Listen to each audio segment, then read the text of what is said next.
worked for over 4 years in various positions in electronics, R&D, maintenance, and technical support. And thereafter, about 11 years in Schlumberger as base supervisor. You may be knowing Schlumberger is the largest oil drilling company and a very famous one. In our days, people used to dream of Schlumberger job because, they were good paymasters. And he worked also in Sperry Sun, Enron, British Gas, later Weatherford as a directional driller, Halliburton. So he's probably been with most of the famous names in oil and gas industry. And 2015 onwards, he's a fishing supervisor and a consultant. He's running specialist fishing jobs in open, encased, and deviated wells, familiar with fishing radioactive sources, MWD means measurement while drilling tools, drill motors, ESP pumps. Briefly, I'll also tell him what all he is expert at. As I said, he graduated from IIT Bombay and he has worked on land, on offshore rigs, jackup, drill ship, semi-sub in India as well as in Qatar, Kuwait, and Saudi Arabia. Thank you, Harish, for that wonderful introduction which raised me to skies and heavens. It's too high, actually. I was interested in music, culture, religion, Sanskrit, etc., because it helps you to understand, how over, 3,500 years, our culture has a continuous history. And there are ancient documents which are still present, telling us what really happened so many years ago. So that is just amazing. And this is, a special characteristic of India. No other country in the world has this kind of continuous history. It's just amazing. We are an amazing people and we have an amazing history. And you guys are today writing the history of today. And you will write the history of tomorrow. You just have to have that steady faith which our ancestors have shown. And we need not talk about, Aryabhat did this and Aryabhat did that. We will talk about what you did, your successes and achievements. And we know that people like Aryabhat and all, they were steady workers. And what was the culture? Even that has been documented. And that culture continues till today in our government organizations, and private companies and the newest high-tech startups and the people who are running them, created them and manning them. So you guys are as great as ever. So here we have 2 dogs who are being sent off to an island. And the key thing is they have to make a choice what they will take with them. This is like the choices we have to make in life. We have to go with a simple set of values. We cannot have, 100 things, 100 rules to follow. So that is what, we have to take 1 or 2 key values which will be our foundation. So these 2 dogs are having that kind of a discussion. Okay, we have talked about culture and success. I've already told you how we are a very ancient culture. And we've had wonderful successes in our history, and we continue to have. Many ancient civilizations have prospered and all that and died out. But we are, alive and well and kicking hard. Okay. So what is that culture? When we say culture, let us see what is culture. One of the ways in which they have illustrated what is culture. So language. We have maybe 22, 23 main languages and hundreds of dialects. In Assam, every hill you cross, the dialect changes and it's totally unintelligible. So we live in a very complex country. So from this, what do? We learn how to adjust to people whose language we don't even understand. We try to find a common language. Like, as I said, in Assam, if you go to the Nagaland side, every hill, the language changes. So what has happened is a common language has evolved called Nagamese. It's actually broken Assamese, English, Hindi, and Bangla put together. So that Nagamese can be used to communicate to any Naga tribe, and it has spread throughout the region. So this is the way we have absorbed everybody into our culture. So language, and what I said is also communication. Okay, our courtesy, because of COVID, our namaste has become famous because you don't have to shake hands. When you are doing namaste, you know that you are doing namaste to the Atma in front of the man or the lady in front of you. That is so holy and so important and so powerful that we do naman to him. So rituals, you know that even the biggest multinational corporations, when they inaugurate something in our country, they break coconut. Why is that? This is the magnificence of culture. What is it that binds everybody down together as a family? It is these things. Moment you have, say, a white man who is the head of this foreign company, he breaks the coconut. He almost, you feel he is your brother. So this way of absorbing people into your mindset and group, these rituals are also in ancient culture to bring these people together, to form communities, and communities become effective when things are ritualized. Roles, customs, relationships, practices. So you have probably guessed some idea of what culture is defined to be. Our Bharatnatyam and Kuchipudi dances, and the stage famous dramas in Marathi or Bengali or Tamil. The Silappadiharam, ancient books in Tamil. These are part of our culture, North and South united together. Success. Okay, we looked at, our title was culture and success. So culture, we looked at it a bit. Success is difficult to define in words. The origin of this word is in Latin, from succedere, S-U-C-C-E-E-D-E-R-E,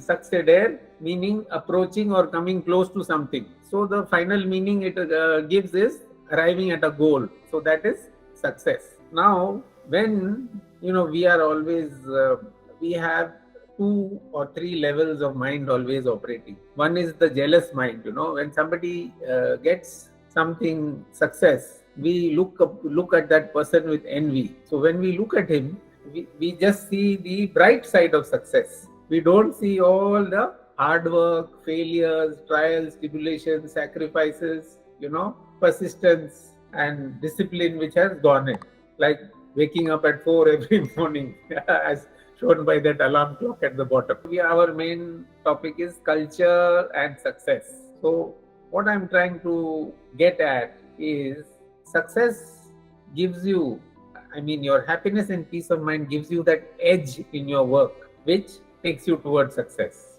Okay.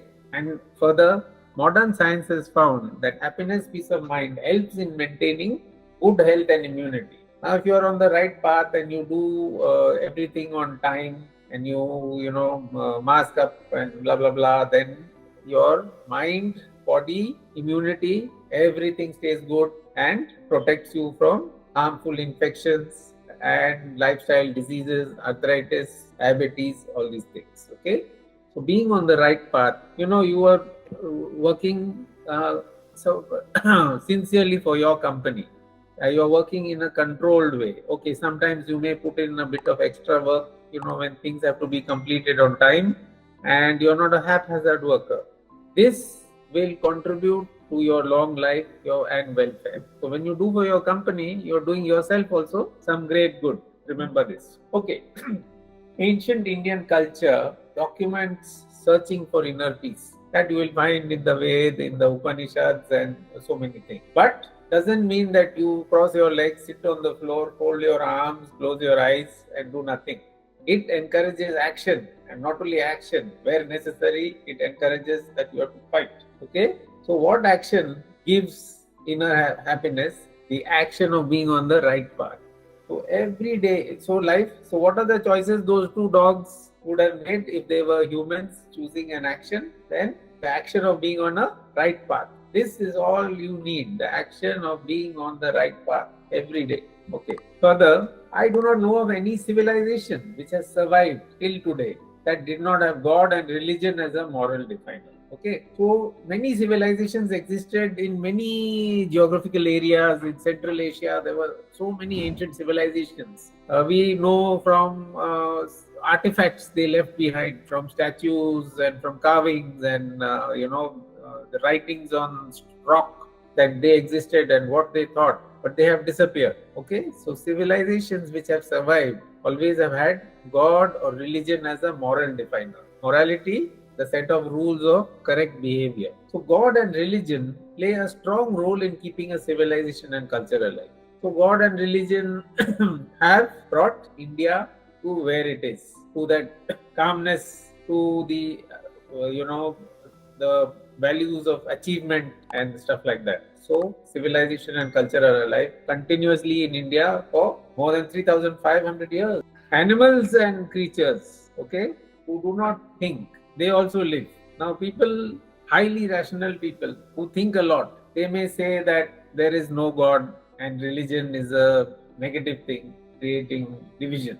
Okay, but they are forgetting which is the system that has nurtured them. The peaceful education that they have had, the civil peace in which they have been able to come and go peacefully, that is from all the common people are God fearing. That is why everything holds together. So society is like a second mother in nurturing a person. So those values. So we have most of the people believing in some sort of rules. Some are God fearing.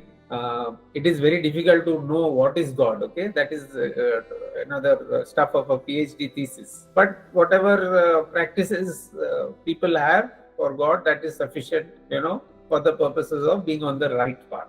So we had seen inner happiness. We talked about search for inner happiness, calmness.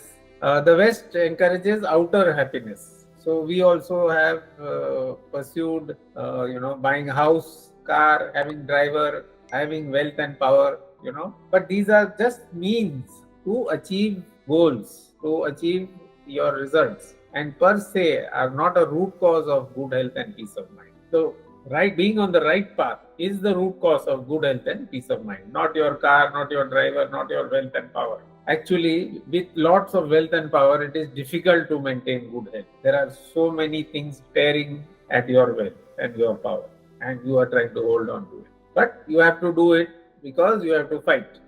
Our scriptures have encouraged that you have to achieve something, you have to fight.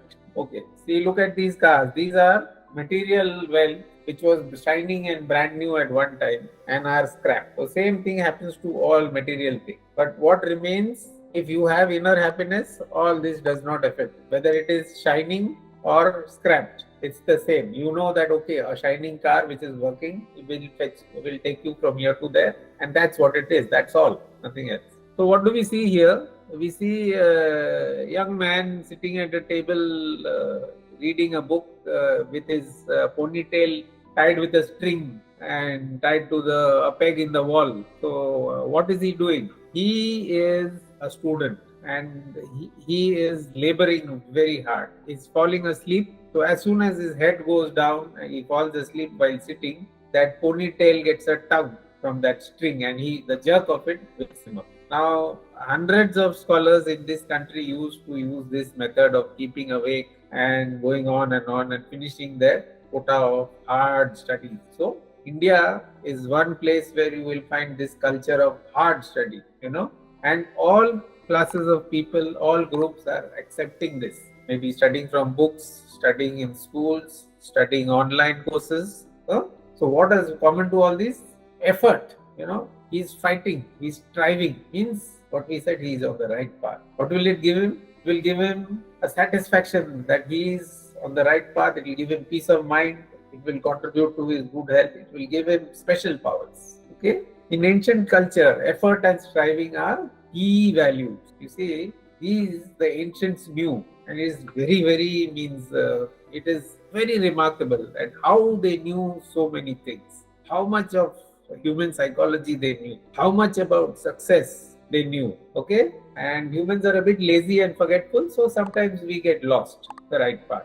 One more thing is sometimes if we want to energize ourselves, we can do so early in the morning. But nowadays, I think everybody gets up late. But till recently, we would get up in the morning and say some mantras. Some would say more, some would say less, and the Gayatri mantra is very useful, but existing translations are word to word, and the entire philosophy and power is lost. So, what is the Gayatri Mantra? My interpretation, I will tell you. So, in the morning, you want to energize yourself. So, first, if you have a calm mind, just visualize the universe. It is millions and billions of kilometers in every direction. So huge. And what are we? We are just a dot. Okay. So ask the question, who created all this? Okay. It may not be a person. It may not be God sitting on a pedestal, but there is some power, some physics. Okay. That power by the ancients was called Savitra, the energizer. You know, the Vit is there in vitamin, life. So it's energy. Savitra, the energizer of the whole universe. He, by his energy, which he sends down to us, illuminate our mind. When that mind is illuminated, we can see the gods. Okay, the gods are in our mind. So the gods get lighted up, just like you put on a switch and you can see the gods in the puja room. So if you focus your mind, the energy comes and the gods light up in your brain. It could be anybody. It could be the old Vedic gods. It could be Sri Vishnu. It could be Krishna. It could be anything. It could be your guru. It could be, the chief scientist on your group. You can regard him as a god or a power. Okay? And when the gods light up, that imagining that god's face, your brain and your mind gets power. So that's the actual power of the Gayatri Mantra, which if we use wrong translations, we will understand the words, but we will not get the power. And you should not use it very often in the day, because then it begins to get worn out, just like any machine. Now, what do we see here? This is a Chinaman. Actually, it's an ancient Chinese scholar who's doing some, I think he's doing some writing work, calligraphy work, or maybe, yeah. So, ancient Chinese scholars were called Mandarin. So, the scholars were called Mandarin, and the mainstream Chinese language, which is used by the government, is also called Mandarin. So, where did this word Mandarin come from? It came from Sanskrit. Imagine the ancient Chinese scholar is called Mandarin, and the name of their language is Mandarin, from Sanskrit word mantri. Okay. If the word for Chinese scholar is taken from Sanskrit, then can you imagine how ancient the scholarship tradition is in India? So China and India are only the two cultures where there is clear continuity to 500 BC and before. So these are two very ancient continuous cultures in neighboring countries. And their word is taken from our Sanskrit, and we are very proud of this. The real road in this world is getting more and more bumpy and dangerous every day. So much of disruption from tech and social values. Okay, so obstacles and problems bring out the real capability in the person who can handle. So nepotism, where the person is not appointed according to ability, those companies with relatives in charge, they cannot manage going ahead. Okay, so now I'll give you some typical situations of positive and negative cultures and all. And now our favorite Vivekananda, Swami Vivekananda, what does he say? Purity, patience, perseverance are the three essentials to success, and above all, love. Okay, purity means you know the values you are using to go forward, they are good. That is purity. Patience means don't expect results immediately. Your results will come. The good result cannot go anywhere. If you know something, company will want to use it, and that itself is the reward. They will promote you, give increment, all those things. Okay, perseverance, patience and perseverance. And what is this love? This love is the deep respect for people and justice, as much as possible within the constraints of the company rules, company behavior, social rules, social behavior. Have respect for people, company drivers, company peons, have respect for people and justice. Okay. There is one more line. In my humble opinion, some people may be calm by nature. Okay, I said that, we are calm, obedient, docile, cooperative. They may be by nature calm.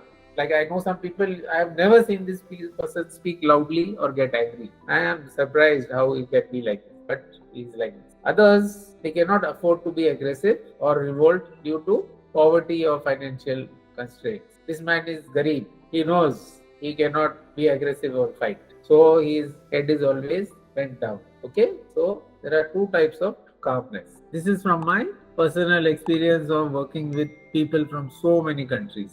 If we compare the workers from other countries, there is no best worker like the Indian worker. Indian worker is intelligent and calm. The other workers, they are aggressive, unionistic, not willing to work one bit extra. Suppose you stay at 5 o'clock, the company gets over, At 5 minutes to 5, he will slam everything down and go. Okay, they don't have the values of calmness and patience like our Indian worker. Our Indian people are really the best. In spite of so many forces working against us, we are still running this country, and food is reaching everybody. It's just amazing. Or whatever government, BJP government, Congress government, AAP, this, that, after all the corruption and all those things, still our food and living and energy and everything is coming. Okay, learning point. Focus on calm work. Do not indulge in politics or fight with superiors and colleagues. Okay, no matter how angry you get. Always, if you get angry or something, cool down and then think clearly and then act. If it is something you're very, very angry, then act the next day. Okay, overnight, you will have a clear vision of what is to be done. By steady work, you are building a strong foundation. You know what is the importance of strong foundation. Once you build the strong foundation, you never have to look at that foundation again. It is rock solid forever. Okay. Also do online courses and stay up to date. So you have some security there and you will be calm on the job. If something happens, something goes wrong, you have all these online courses, you know your job, you have alternatives, you will react very calmly. Calmness is the key value. So I'll just summarize this slide. So there is no guaranteed clear failure or clear success. Okay, what you think is going to fail, if you put a little amount of work into it, you can turn it into a success. Okay. Another thing is that what is success at what age? As a student, we think marks. As a householder, house. Okay. As a senior, we think of the money we have saved. And if we live to a long, big age, we are very proud we have lived to an old age. Okay, so the definition of success goes on changing. So that is what I said. Success per se, car, house, all this is transient, but values and satisfaction is number one. Okay, so the youth today, the young generation of workers, engineers in engineering and in say your commercial department, sales department, and purchase this, that, they have to master whatever they are doing and stay current, doing courses, this and that, because there is a very uncertain environment. Okay, many young people, they get offers to work abroad. Even the people working here, they will hear somebody, some relative, this, that, and they will get chances to go abroad. So once you go abroad, you think you may come back. But once you educate your children there, you cannot. You get tired of. So you have some plan, then things turn out differently and you get stuck. One of my friends went to USA to do his PhD. He got trapped in a false case and he was deported. All these things happen. Okay, so what do? Here are the values for young people. Plan your work and work hard. Contribute to your boss, your team, and your company. Before you get married, try to get a firm standing, because after that you will have to give time to your family. Your real contribution in terms of hours of work you can do before you get married. Okay. When you get married also, you become more experienced in your job and you can still contribute a lot to your company. Okay. And you will be able to fulfill a lot of dreams. Okay. At Google and Amazon, sometimes people are working 18 to 20 hours a day and they sleep in their cars in the parking lot and use a common bathroom. So they think it is worth it. They are happy. They think they are on the right path. But they are not concerned about their damage to the health they are doing. Okay. So young people know this, that always know who is responsible for your evaluation, who is evaluating you, who is giving you increment, who is going to suggest training for you and promotion. Always go to them and keep the loop going. How am I doing? What more do I need to do? Am I lagging? Please set a path of progress. Okay? And know where you stand. Indian nature is individual. Indian culture is mass. Why we are so calm? It is because of the history, geography, weather and easy life possible in India compared to the surrounding countries are very difficult and have a very militant type of people. We are less bloodthirsty, more calm. If you have any problem in your job and you feel you are being victimized, go to a senior employee or whatever channel the company has, okay, and explain what has happened or what you think is happening. Okay, so this is a small point that India got left behind in the tech revolution and the industrial revolution. India as a country was totally united only after 1947. Before that, it was all rajas and sultans and all that. So we really didn't get a chance to think big, which we can nowadays. So you are working for a great new India.